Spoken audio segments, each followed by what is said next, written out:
15 menit sekali, Panca rekam detik-detik sakaratul maut 4 anaknya. Biadab dan tak masuk akal, seorang ayah tega menghabisi nyawa keempat buah hatinya sendiri. Panca Darmansyah membunuh keempat anaknya bak malaikat pencabut nyawa. Setiap 15 menit sekali, ia beraksi membunuh para korban. Dilansir Kompas, Kasat Reskrim Polres Metro Jakarta Selatan, AKBP Bintoro, Jumat 8 Desember 2023. Pengakuan pelaku yang bersangkutan membunuh dengan cara membekap mulut anaknya satu persatu, ucap Bintoro. Bintoro mengungkapkan anak pertama yang dibunuh Panca adalah yang paling kecil yakni AS. Setelah dipastikan tak bernapas 15 menit berselang aksi pembunuhan dilanjutkan kepada anak ketiga, kedua dan pertama, yaitu A, S, dan VA.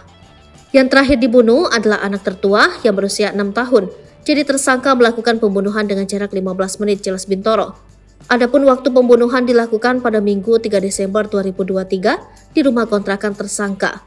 Panca membunuh 4 anak kandungnya dalam rentang pukul 13-14 waktu Indonesia Barat. Bintoro mengatakan Panca sempat merekam aksi pembunuhan terhadap 4 anaknya.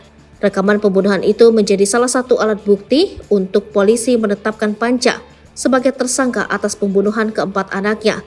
Meski begitu, Bintoro mengatakan penyidik masih menunggu alat bukti lainnya yakni hasil otopsi. Diberitakan sebelumnya, warga Gang Haji Roman RT 4 RW 3 Jagakarsa, Jakarta Selatan, Rabu sore, terganggu oleh bau busuk yang menyengat.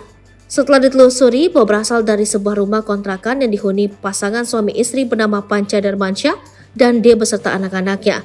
Di dalam rumah, warga bersama polisi menemukan keempat anak Panca dan D dalam keadaan tewas di salah satu kamar.